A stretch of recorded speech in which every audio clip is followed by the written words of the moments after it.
contribute together. But once we started looking at what we could afford, we had to lay our finances on the table. When he found out my net worth, everything shifted. He said that if we split 50-50, we couldn't afford a bigger house. And since I had the means, I should buy the house myself. But it would still be our house.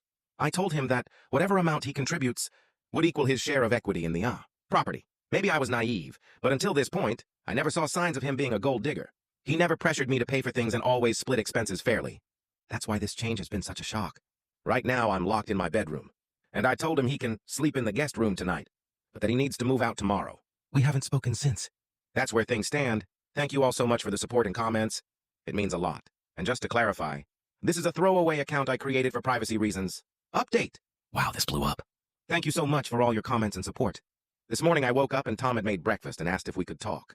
He said things got out of control last night, and he wanted to explain his side. He told me he was upset that I had lied about my finances and felt like I didn't trust him. He said the money difference made him feel that I would always have more power in the relationship, and that he might be vulnerable to financial abuse. He insisted that he wasn't interested in my money, but wanted to feel that I would choose him over money. He admitted that he handled things badly and should never have reacted the way he did or given me an ultimatum. He said he felt lost and frustrated. The only thing he emphasized really matters to him is his father eventually moving in. They're very close, and he wants to take care of him as he gets older. He apologized, said he didn't want to lose me, and told me he was willing to accept my conditions. I apologized for not being upfront about my inheritance, but I also told him I wasn't sure I could continue the relationship. His reaction last night felt entitled and manipulative, and I'm afraid he was showing me who he really is.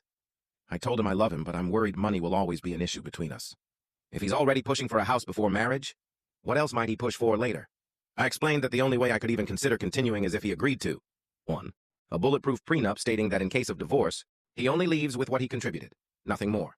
2. Agreeing to buy a house together, but his equity would reflect his contribution only. I also suggested options like a guest house for his father or a condo nearby, but not living directly with us. 3. Creating a monthly budget where we both contribute proportionally to our incomes into a joint account for shared expenses while keeping our separate accounts for personal money. 4. Going to counseling together. He agreed to all of this. Still, I told him I don't know if I can trust him again and need time to think. He agreed to go stay in a hotel for a few days to give us both space. Right now, I honestly don't know what to do. Part of me sees his point and wonders if he just overreacted. But another part of me is afraid that if I ignore his behavior, I'll be setting myself up for bigger problems in the future. I would really appreciate your help in figuring out where to go from here. Final update. Hi everyone, thank you so much for all the comments and support.